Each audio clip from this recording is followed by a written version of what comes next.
One time I was on my deathbed. The doctor told me that I was gonna die tomorrow. This is Brian Attwell. He grinded to a senior staff engineer at Uber in under 4 years, and now he's the CTO at Travis Kalanick's current company, and he came with some insane war stories. One time at Uber, I was walking home and I collapsed on the side of the street. My chest was aching and I couldn't move any part of my body. You grinded an obscene amount to get to where you are today. If you want to be senior staff at one of the world's best tech companies by the time you're 25, this is the only way to do it.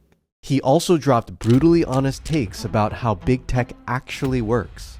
I held off saying this, but Google had this policy where they wanted to keep as many smart people on staff as possible, and they didn't want their competitors to have them.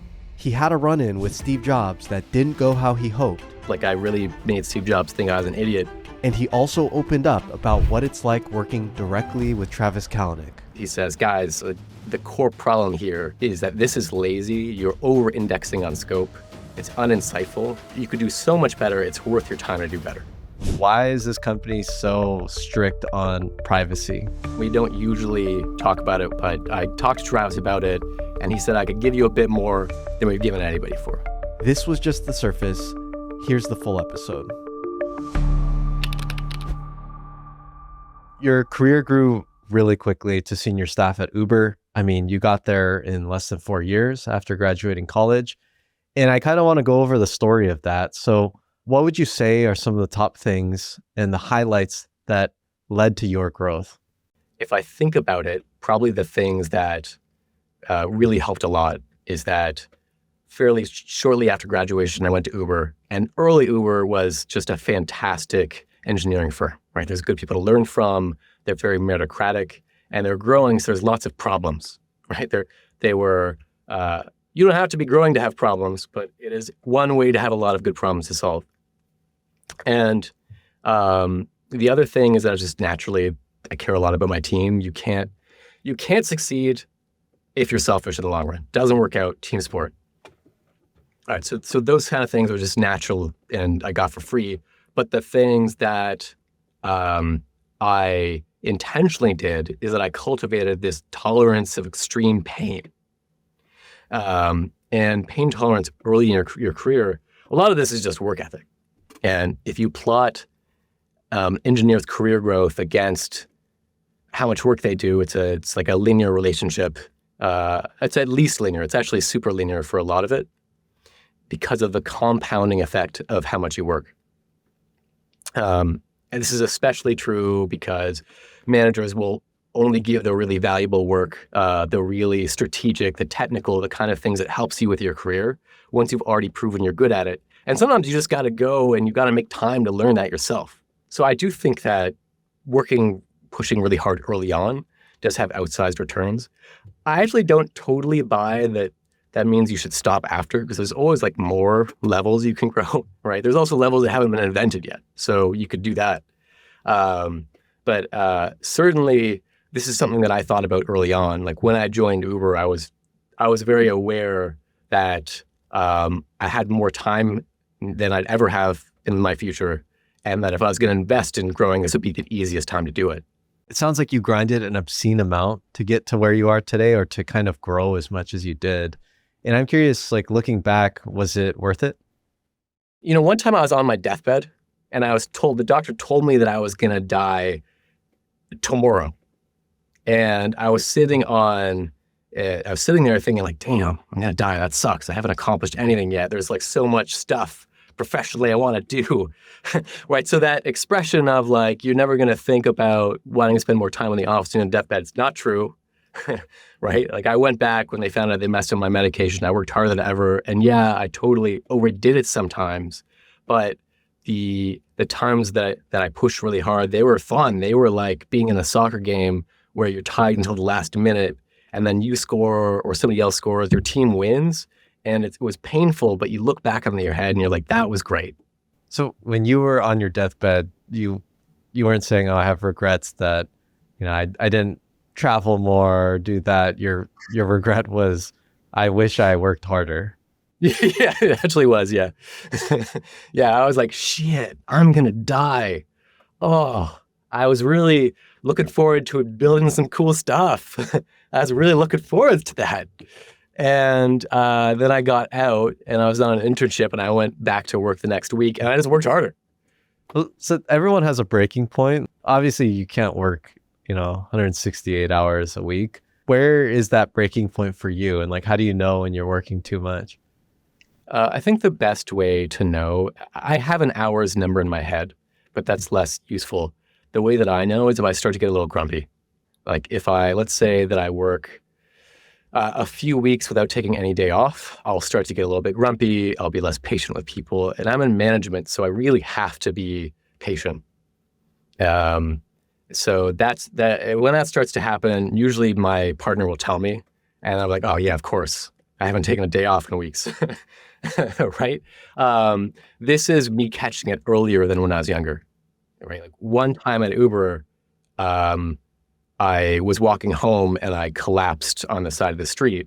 My chest was aching and I couldn't move any part of my body for 15 minutes. I just watched people walk by me, right? Like in that moment, I knew I should have cut back by 5%, right? I knew it, but ideally I would have known that a little sooner.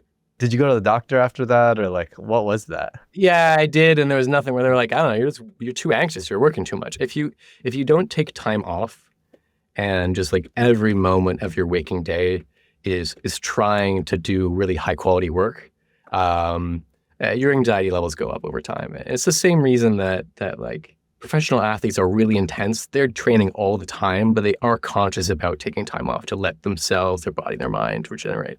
Are there any concrete stories you can tell me that kind of illustrate like how you grew as an engineer? There's this guy called Yi Wang. We both joined the same team at Uber. It had been there for a few years before we joined. The reason for this team was to fix some of the maintainability issues that were happening in mobile as the company hyperscaled. So we're the most junior guys. Every day we overhear some kind of big debate on the team.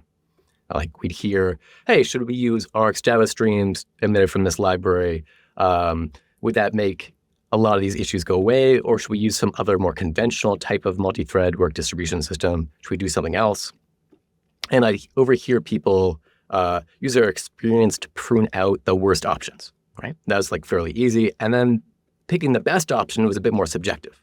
Like they'd debate it, they'd go back and forth. Eventually they would disagree, they'd commit, they'd move on with their lives. Everybody on this team, other than Yi and I, they leave the office at 7 p.m. Yi and I work from 9 a.m. to midnight. So after I'm done, like doing a good day's work, my usual kind of stuff, this day I went and I built the prototype of the Arc's Java approach. I found 8 representative examples that I'd seen in past issues and that I just read in postmortems, and I built compiling examples for them. Then I did the same thing for option B. I did the same thing for option C. And while I'm doing this, you did it on iOS, I did it on Android. We reviewed each other's stuff. And then the next day, everybody comes in and we show them what we've done. And they say, well, yeah, I mean, we thought option B was better, but like, you guys have done the work. Clearly option A is better. We can see that. Thank you. We do something like this every day. And at first, our hit rate is not good, right? It's like super not good. Uber would not have paid us to spend this time because we're hunting around, we're trying to find some kind of unexpected, hidden, valuable truth. And most of the time, we're just hitting a knowledge ceiling we can't get past. And our intuition for where to hunt is bad. But after a few months, we're getting better at it, right? A few months later, we're now the guys who commit the most code on the team. And instead of overhearing things and then doing it after hours, people are now going, yeah, what should we do? I don't know. Let's involve Yi and Attwell. Okay, so this is like a few months into joining this team. We're now the de facto tech leads of it. And we just keep outworking everybody like basically around us. A few quarters go by, and now we're like top 3 committers across the mobile organization at Uber. And we're also the guys that get pulled in for a lot of the gnarliest things across all of mobile, and also the biggest debates, which is like a 400-person team. So at this kind of point, promotions are inevitable, so they happen. Okay, I know that like people listening to this may think this is extreme, right? I also worked weekends, so this is like 90, 100 hours a week, and it hurt. Like physically, my body hurt and my brain hurt. I had a lot of headaches at first until I got used to it. But if you want to be senior staff at one of the world's best tech companies by the time you're 25, this is the only way to do it. To someone who says like your career growth was luck and you were lucky to be where you were, what do you say to that? Yeah, so luck matters a lot in the things that happen infrequently, right? Like if you do actions every day, 100 times a day, and you do those very well, it's not really luck that those go well for you. But if you make a decision and you only make it every 3 years, then luck matters a lot there, like selecting which company you're at. So yeah, I picked Uber for a reason, right? Like I was choosy in the company I picked, but I could have gone wrong. Once I was there, there's a lot of things that I'm doing myself, but I'm not trying to suggest that everything is solely based off of like your own merit and that there's always deterministic mapping between effort and outcomes. So you're saying you increased your chances of luck by shooting so many shots? Yeah, well, I guess I'm saying that once you're in the company, I think like I was going to do well, right? I mean, if you outwork everyone around you and you're fairly smart and you've got a lot of the right mindsets, and it's a culture of merit, then you'll probably do well. But what if I had joined a company that wasn't like a merit-based company? And like that would have set me back. It would have taken me a while to figure that out. People don't tend to job hop that well, and it doesn't look that good when you do. So joining Uber, yeah, there's a bit of luck there. You mentioned you were choosy in picking Uber. What did you see at the time that made you pick Uber? And like, what signals are you looking for? I think that I would probably foremost, it's my first company, spend time sussing out the quality of the engineers at different companies and trying to figure out like, what is the process that they use to hire engineers by? Because that's very indicative of the quality of the engineers that come in. Processes that hire strong engineers are processes that explicitly test your brain's ability to reason about on-the-spot trade-offs. Of course, perform job-relevant skills, like there should be like difficult coding aspects. Your ability to quickly assimilate and discuss information. There might be like hey, here's a 5-page postmortem, read this thing, and then we're going to debate whether or not this entire team should be restructured based on the postmortem. And you absolutely should not be able to pass them unless you have high mental acuity. Right? Like an interview that tests your ability to recall things, your experience, or just your mindsets does not build a strong engineering team. An interview that anyone can pass regardless of IQ, if they can practice enough, that does not build a strong engineering team. And there's actually there's like a comically large corpus of studies around how to interview effectively. The reason that companies don't do it is it just takes a ton of work to build a good process. Like in a tech org, you have dozens of different roles, and each one needs different interviews. So the leadership team needs to be really dedicated to it. Like I would say that our interview process is fairly well designed. I welcome people to try it out, but we still are doing like 20 experiments at any given time to try and improve it. So then what is it that you would ask that would actually test for IQ or something like that? Yeah, it's funny. It's some places will literally do an IQ test up front, and that's not terrible. Our accounting team does that. But if you can come up with something that requires you to hold a lot of concepts in your head and is also job relevant, like you find an applied programming task that also requires you to understand a lot of different requirements at a time, and the requirements are a little bit in conflict and a little bit hard to reason about, that kind of thing's really great.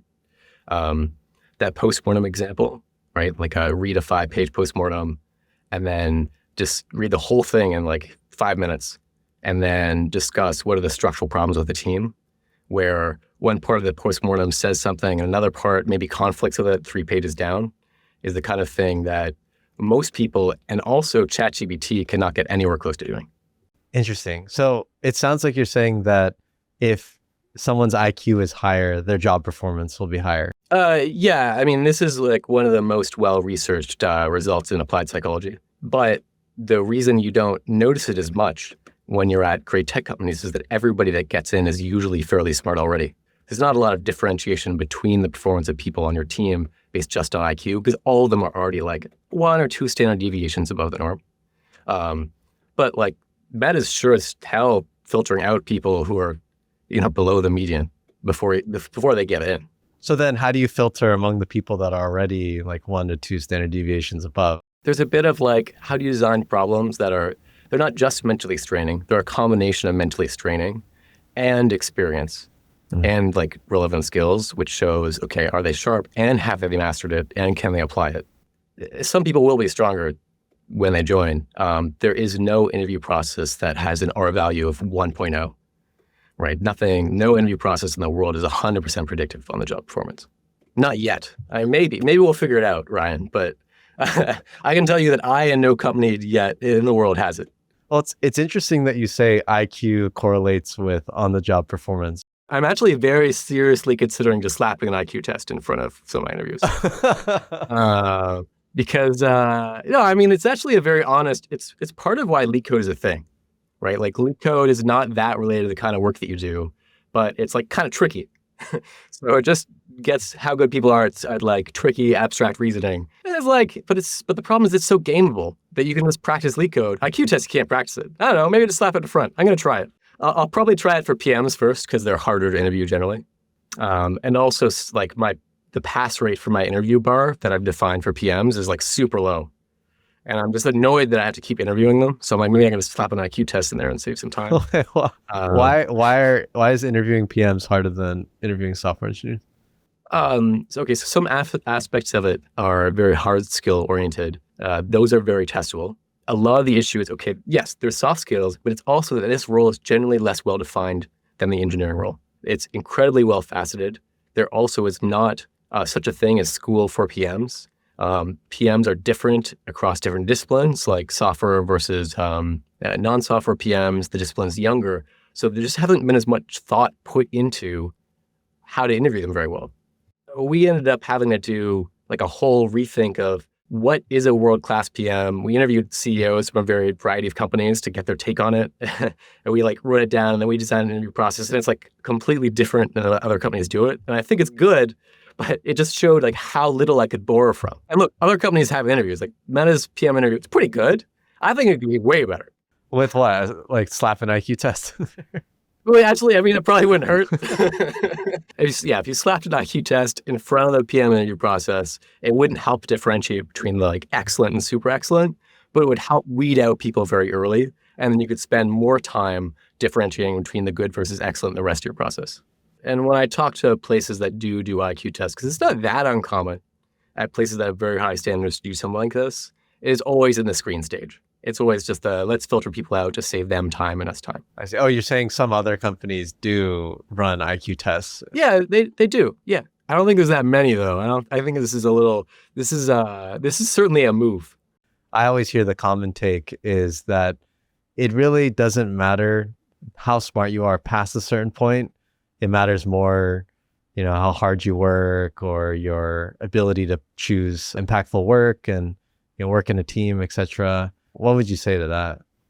IQ is a thing, and it influences how much you can do all the other things. But you definitely need to consciously get good at other skills, and knowing how to fiercely prioritize your time, super, super important. Right? Like every time that I'm thinking about what to work on, I think about 3 things. Which is A, how important is this work? What's the expected value of this initiative over a fixed time window? B is what's the probability of its success with and without me? And then C is how much time does it take me? I multiply A times B, I divide by C, and that's my expected value creation per hour. And I'm always want to maximize this kind of thing. What's kind of interesting about this mindset is that you'll often get into situations where working on the most important thing is not actually the most valuable thing you can do with your time. Because especially early in your career, you may find that by the time that you hear about the company's top priority, there's a lot of stuff figured out and it's already super well staffed. So joining, it'll be fun, but you may be joining as a cog in a really well-oiled machine. Whereas if you go to priority number 3, you find something that's valuable, but in a tougher spot, you can maybe go in and be a hero. It's interesting that you say that because, when I think about prioritization, obviously it's cost-benefit analysis, benefit divided by cost.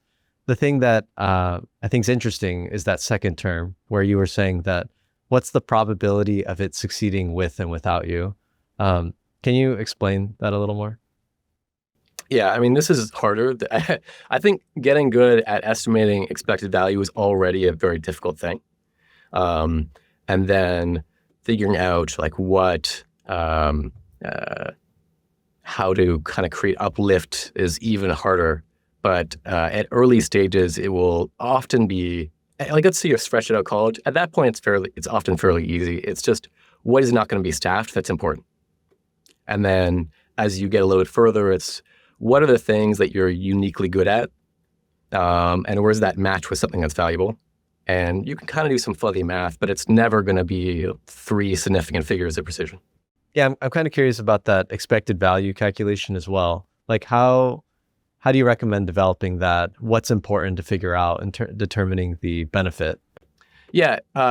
Okay. So there's absolutely things that everyone can do to get better at this. Engineers, fresh out of college, no business background. It's not a natural thing for most of us. So what I recommend is every time that you have a director or a PM and they talk about, we really want to move this metric by this amount for some quarterly goal, like maybe it's, we want to improve recall on this model by 10%. You want to know why they care. Maybe it's because they want to reduce churn. They think that'll happen if they improve recall. And then churn, they're mapping that in their heads to additional dollars and cents. If your manager punts on a project, you kind of want to know what are those principles behind that. And you can ask these guys, like you probably should use regular time on your one-on-one to ask why these decisions are being made. But the best possible case is that you find your company already has a spreadsheet somewhere with all of the top initiatives or all of the projects of the quarter, and there's a column that says, here's the expected value, or it says like, here's why we care as a company. If that column exists, it is gold and you should read it, right? You should just every now and then go read that column. This is all of the work that other people have done to calculate expected value or give some sense of it, and you'll pick up intuition from it. Talking about management, I'm curious, what's the story behind you eventually getting into management? Dude, yeah, I procrastinated. I put it off forever. People, my manager at Google told me I should do it. My manager at Uber told me I should do it. When I joined CK, I was told I should do it. And we had really great engineers. You know, Travis, our CEO, he built Uber, right? He was the CEO of Uber. So we pulled a lot of Uber's strongest engineers. They had friends, they pulled them. It was just like this really super strong, super tight crew. And I also had 8 engineers that sat around me, and they effectively treated me like their boss. And they asked me what they should work on, and I came up with stuff. So I had all of the fun of being an IC and of having a team, and none of the responsibilities of being a manager. It was amazing. And then one day, my boss said that I'm either going to hire a people manager or you've got to do it. And he was saying that because they didn't need a manager. They didn't really have one. And I thought that when my boss said this, that he was right. They deserved somebody, but I didn't like the idea of somebody coming off the street, like of a random people manager managing them. And I also really didn't like the idea of somebody coming in and messing up my vision for the team, which I thought was pretty good. So I was like, all right, I'll do it. I guess. And I did a terrible job, right? Like you hear about how managers will procrastinate a bit by coding. And it's good for managers to code, but I procrastinated by so much. I did so much coding that there was somebody that joined my team. And after 3 months, he said to me, wait, Brian, are you my boss? Like, are you my manager? I thought you were just a really helpful engineer. It was really like, how negligent must I have been in my management responsibilities for someone to have said that? It's a real wake-up call.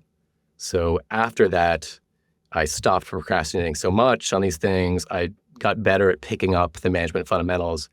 And then at that point, the portion of the company that reported to me doubled roughly every 6 months. Yeah, that's kind of insane for the part of the company that reports to you to double every 6 months. Why did your team grow so insanely? Every time an organization has moved under me from somebody who's admittedly already pretty smart, I'd still assume that there's at least an order of magnitude improvement that we could make and how this organization performs. And then I'll just start truth seeking with that team. I assume that everybody, including myself, is wrong just all the time. And I get really, really excited when somebody says something like, Brian, we've been doing this thing for years and it's like a religious thing. We believe it so strongly, but I think it might be wrong. Oh, that gets me really excited. And I'll give you a small example. So a few years ago, there was an integrations team that's moved under me. This team, they built 1,200 different integrations with other companies, which sounds like a lot because it is. And their goal was that they want to basically have all the information about the entire restaurant industry in one place. Clearly valuable. Each one of the integrations was originally a very smart bet. Analysis was done to decide whether that was needed, and it was built. So now there's a lot of inertia around maintaining it. And the team works super hard to maintain them and keep the data quality good. 𝗪𝗫, who manages the team, to me says, Brian, how important could each of these 1,200 integrations be? And just fucking great point, 𝗪𝗫. That is a lot of integrations. They can't all be equally valuable. So we spent some time digging into that. We spent a couple of days trying to come up with different formulas to quantify the value of each of them. And once we came up with the distribution, it was really hard for anyone to say, no, you got to keep them all open. It's just obvious that some are much less valuable. So we stopped supporting a bunch of them. The amount of pages that the team received went down significantly. The amount of time that the team got back was very large. And what ended up happening is that the quality of our product in aggregate got better because now the integrations that matter are well supported. And we've got time to build new things. It's just a win-win-win. So it sounds like when these teams get moved under you, you start questioning some of the base principles. You try to find the truth in these long-held practices on the team to uncover these huge wins. Is that right? That's right. Yeah, 100%. And often there's a lot of hints. You kind of want to start with what are the things that that people just have suspicions around. That can be good. That'll get you a few quick wins, and then you'll have to dig a bit deeper. You mentioned a lot of teams got moved under you. How does that conversation usually go? Yeah, I mean, the conversation is always really different, but it's got to be done with empathy. It's a fact of life that if you have a culture that's based on merit, that in order for some people to rise to the top, that other people's scopes maybe need to be reduced, or some people who are overall quite capable may need to be managed out. And you can absolutely have that conversation in an honest way that says like, hey, what we really need here is this, and you haven't been doing that lately, while still showing them a lot of appreciation for what they are still doing well, or for what they used to be doing well. One thing that can happen at some companies is managers' career growth is tied to their scope. And so they kind of hold on to it with, everything that they've got, whether or not it's good for the company or it's a better setup to do so. And so I'm curious, like in those cases, like, why did people give up their scope, or is there not an incentive structure like that at that company? Yeah, I mean, there shouldn't be an incentive structure like that. That's not a good way to set up an incentive structure, in my opinion. And one of the things that the head of Picnic and I did a few years back is rethink how we can avoid this. Actually, I think Travis deserves some credit because we originally had a leveling system and an incentive structure for obvious reasons, very similar to Uber's. And we knew there were some problems with it. So Charles and I spent time improving it. We presented it to Travis, and he read over it, and he's just like dropping comments everywhere in Google Docs on how each clause can be better. And he looks up at the end and he says, guys, the core problem here is that this is lazy. You're over-indexing on scope. It's uninsightful, and you could do so much better. It's worth your time to do better. At this point, I'm convinced that it could be a lot better. And I'm also convinced that a lot of companies do a bad job. We ended up spending a ton of time figuring out more about where other companies were failing. I think I spent basically every evening and Saturday for months on this. Yeah, and I can get into what we learned, but one of the big things is really that if you tie promotions to scope, you're really over-indexing on just one type of complexity. And you're also encouraging a lot of empire building. When you were going and redesigning the incentive structure, like what was the biggest changes you made compared to what Uber had for this new company? Okay, yeah. So if you look at what Uber and say Meta and Amazon have, they have a lot of competencies that read something like, I design processes for the company as a whole. I partner with directors on strategy. I influence other teams on undefined goals, right? These are really position-oriented things. And what this is basically saying is you get promoted by being loud and being well-positioned, which kind of fucks up younger people because it's really like be loud, be good at politics, be good at maneuvering. Some of that's valuable, but if everybody does it, people don't actually learn to be good at the core part of their job, and it's bad for the company. So what we did instead is we started with these 1,000 different examples of where people differentiate themselves on ability. We converted that into 250 human attributes. And then I performed a principal component analysis to collapse it down into 12 different dimensions, where each dimension is basically like a skill gradient. And as you climb those skill gradients, your compensation goes up. If you've got more impact and you're more skillful on the things that we might believe matter, then your compensation goes up. Where did you source the initial 1,000 examples of high performance from? Yeah, so this is talking to a ton of engineers.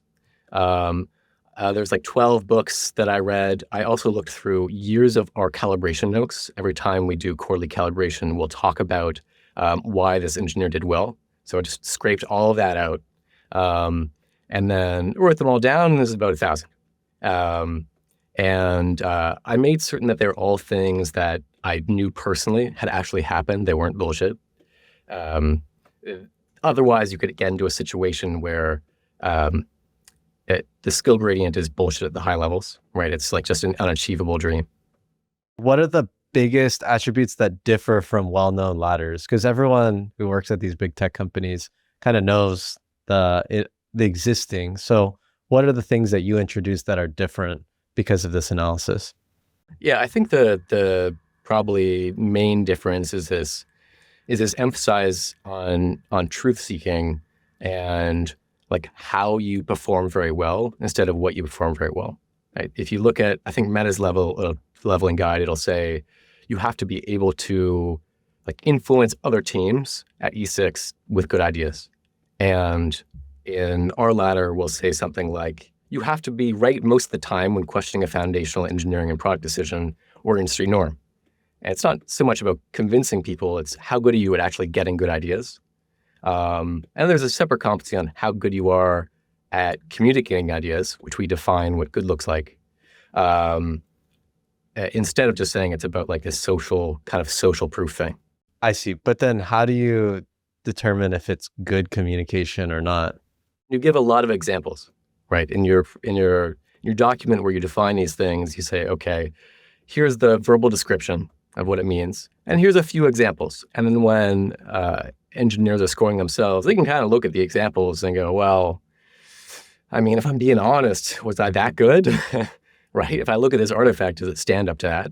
I'm not sure how it fixes the politics/social problem of calibrating engineers, because you could have a manager that lists out those examples, but says them in a biased way. So like, how do you get rid of that incentivizing politics? Okay. Yeah. So this is still a thing that managers could try to do. It's a little bit,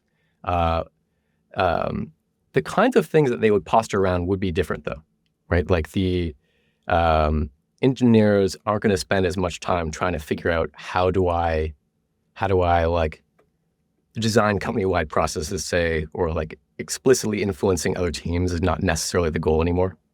So you might have people posturing around being good at communication and exaggerating that, but at least they're trying to get good at communication, or they're trying to get good at truth seeking, which is almost always beneficial, as opposed to something that's not always beneficial. There's still, though, things you can do to protect against this. And the answer is that it's like a lot of work, right? You have to like spot check managers.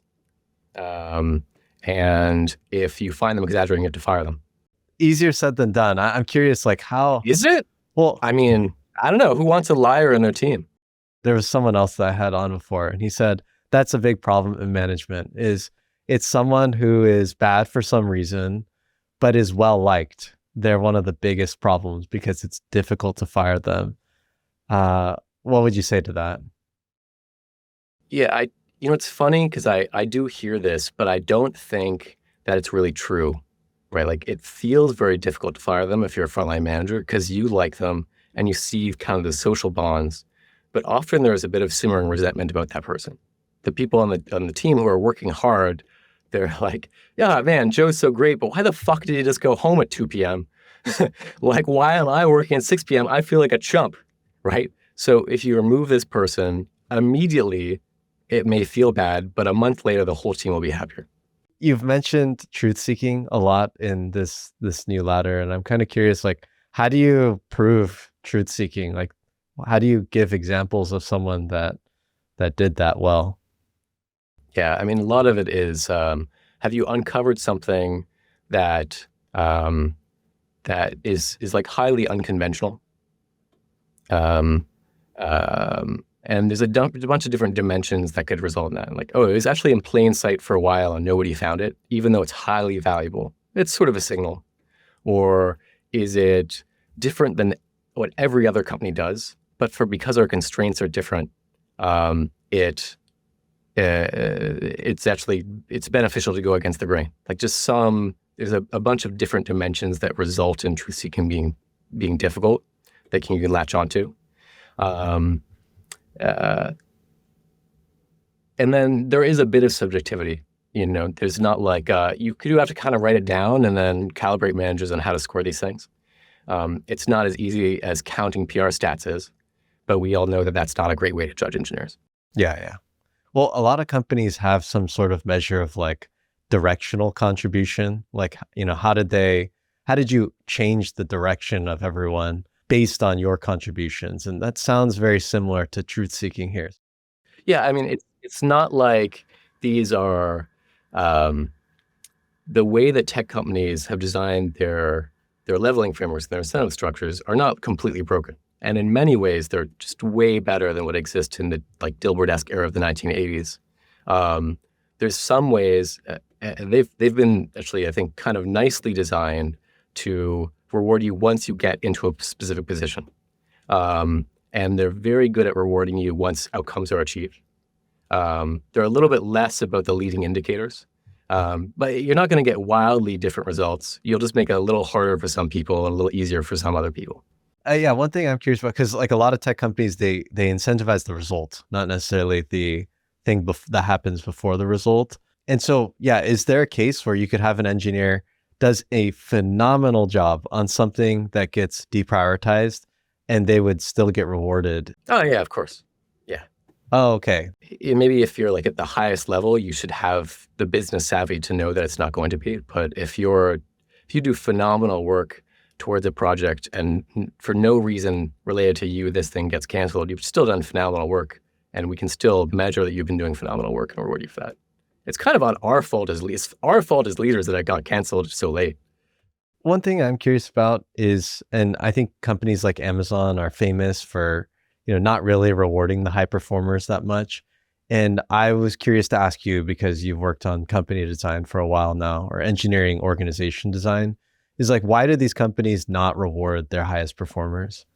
I held off saying this, but a lot of it is just because they can get away with it, right? Like they think, oh, the equity went up by a lot. Maybe it's a little bit unjust to pay you less because your equity went up.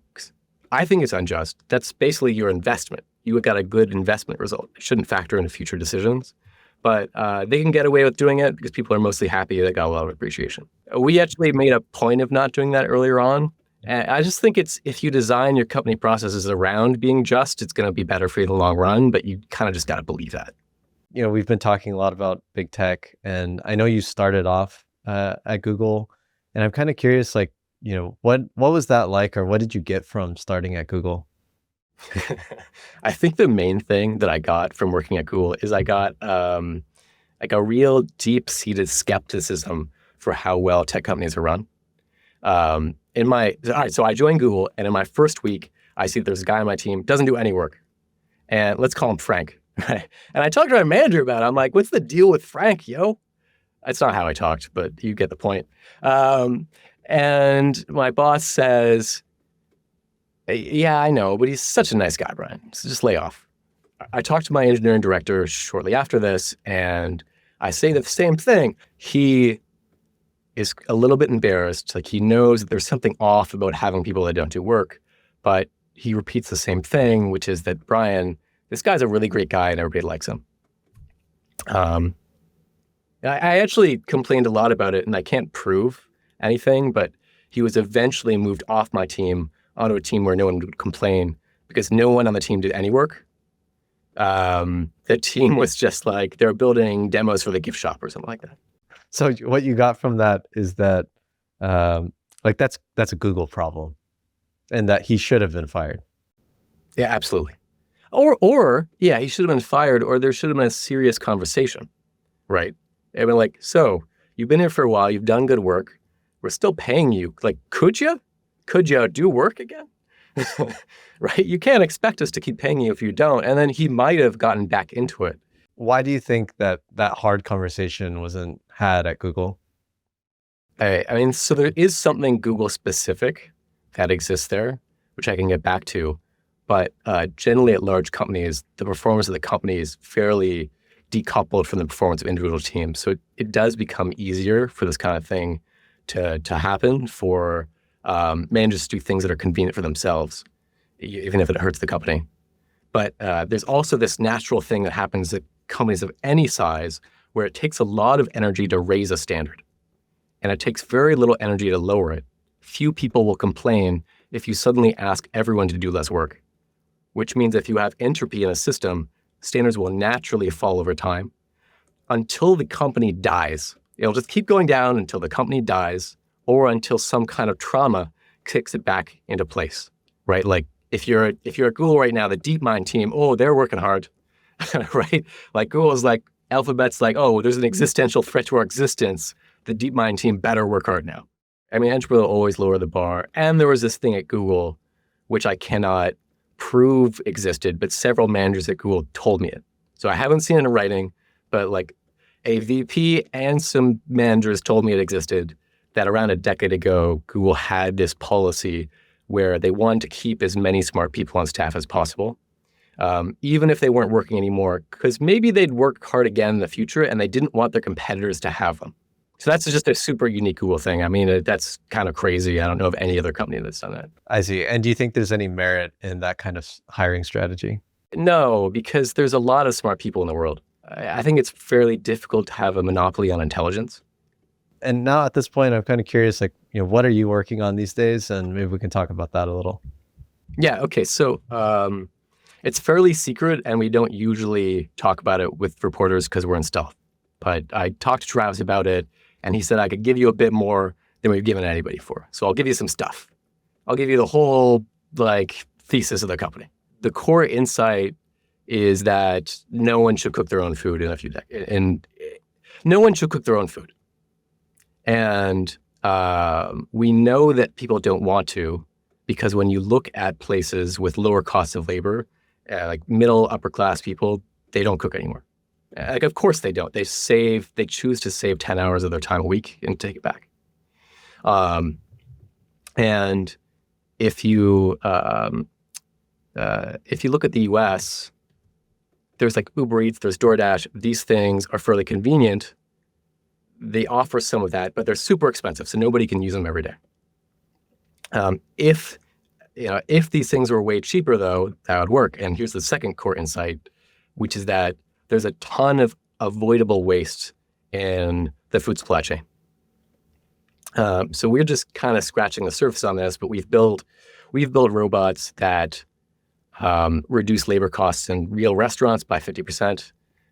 We've built this like lunch logistics network that reduces the cost of a meal overall 30-40%. We have what else? We've got this real estate thing where the cost per meal is half of what normal cost per meals are. And we also have this software product called Otter. It processes 18% of the world's orders and it makes them a bit more efficient. And we've got all these things going. Some of them are early, some of them are a lot of customers, but it shows just how much inefficiency can be squeezed out. It shows that if you're willing to spend the R&D money, you can make real moves on lowering the cost of food that's made just for you, like fresh, without any labor on your part. So if the size of the pie is big enough, we can make this happen. And Americans spend $2.5 trillion a year on food. So if you think about like the most conservative cost modeling possible, like you just imagine that you redesign this whole like supply chain, you have super thin margins. This is $5 trillion sitting on a table right now, just waiting for the companies that go and solve this problem. And that will happen eventually, no matter what, right? Eventually robots are going to do the whole thing. But we think that we can do a lot of work now to enable this. And then hopefully we capture a few $1 trillion of value and our partners capture a few trillion as well. You know, one of the things that I'm most curious about, because I remember at some point I was living in SF and I got an invite to a recruiting event for CloudKitchens. I'd never heard about it. It said, you know, we're a large stealth startup. Hey, we're going to treat you to dinner. Just come and listen about it. And it was something I never heard about, but it had Travis's name. One of the most unusual hiring strategies I've seen for a company of that scale. So I'm curious, why is this company so strict on privacy? Yeah, right. So, I mean, we are super strict. You're right. I mean, we don't have a corporate website. We ask employees not to post that they work here on LinkedIn, which we have fairly good compliance around. We don't have any PR people. Here's why we wouldn't have done it, and I'll tell you why we did it. When you're founding a company, if you're very public in the media, it's easier to raise money. It's easier to hire. It's also makes the founder's ego swell. All of these great stuff. And our CEO built Uber. He's a billionaire. He's got a good network. He's got funding, and his ego is doing just fine. So these upsides didn't really mean a lot to us, but the downsides of being public did. If you look at 2018 and you look at like headlines, sentiment, you can actually go and check this. I've checked it. It took this nosedive towards negativity after Cambridge Analytica happened. The US populace just loved reading shitty news about tech companies. So if you're working for a tech company at that time, you're constantly reading bad things about yourself. And it's very distracting to employees and especially distracting to leadership. It takes your mind off of innovation and puts you more into a damage control place. And then the other thing is that we really wanted to minimize the amount of competitors we had. If you've got a good idea and your founding team has a strong track record and you're visible, other people will see that who are enterprising and go, maybe I'll just do that, right? Like when we launched in Korea, we were very public about it. We talked to reporters. There wasn't just one competitor or two, there's three. It was a whole ecosystem of people that decided to compete with us just because we had a famous starting team.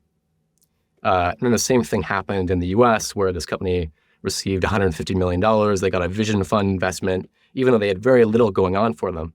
And yeah, they were never going to make it, right? They never had a hope, but it was still annoying. It was still distracting for us. The answer is just shut up and be quiet and like build great stuff and don't talk about it and then win silently and confidently. I mean, this to me is like the very opposite. I see a lot of other companies, they get started and they start with distribution actually. Like they have these rage bait products that go out and explode on Twitter and then, you know, people start using it from that. And there's obvious benefits to that. It's like you get users, you get people talking about it and all the other benefits that come with that. So like, how are you handling distribution then if you're so quiet? I mean, a lot of the stuff that we do is B2B. And you can still do marketing around individual products. We have products that we talk about quite a bit, right? We have Picnic, there's Otter, hundreds of thousands of restaurants use it. And there's ads around those things. We just don't talk about our core company as much. So the main thing that it adds a bit of difficulty around is hiring. So like people like me have to go on famous podcasts, and see if they can mitigate that a bit, right? But I think it's not as hard for sales as you'd expect. Coming to the end of the conversation, I just want to go over some career reflections. And so one thing that I'm always curious about is when you think back over your career, what's your biggest career regret? So I've messed up a lot of things, especially early stage. And there's things that, you'd think I might regret, and then I don't. All right, so I was a first-year undergrad. I was interning at Attwell. And I was building this like tweak to the OS. It's like a fork of it that made the phone easier to use in sunlight, which is a problem at the time. And I remember I was showing it to my mentor at lunch, and it just so happened that Steve was sitting right next to the table beside me. So my mentor, Ken, amazing guy, just starts like really spouting off on how good this prototype is. He's like super loud. He's like, "This is a game changer for the company. It's going to differentiate us so much. It's going to make us so much money." He's like super loud. And Steve hears, he's like, "All right, let me check out this thing." He walks over, he sits right in front of me, and Ken's still going. And I'm like, Ken, wait, come on. It's not that big a deal. It's just like 50, 100 lines of code. It wasn't even that hard.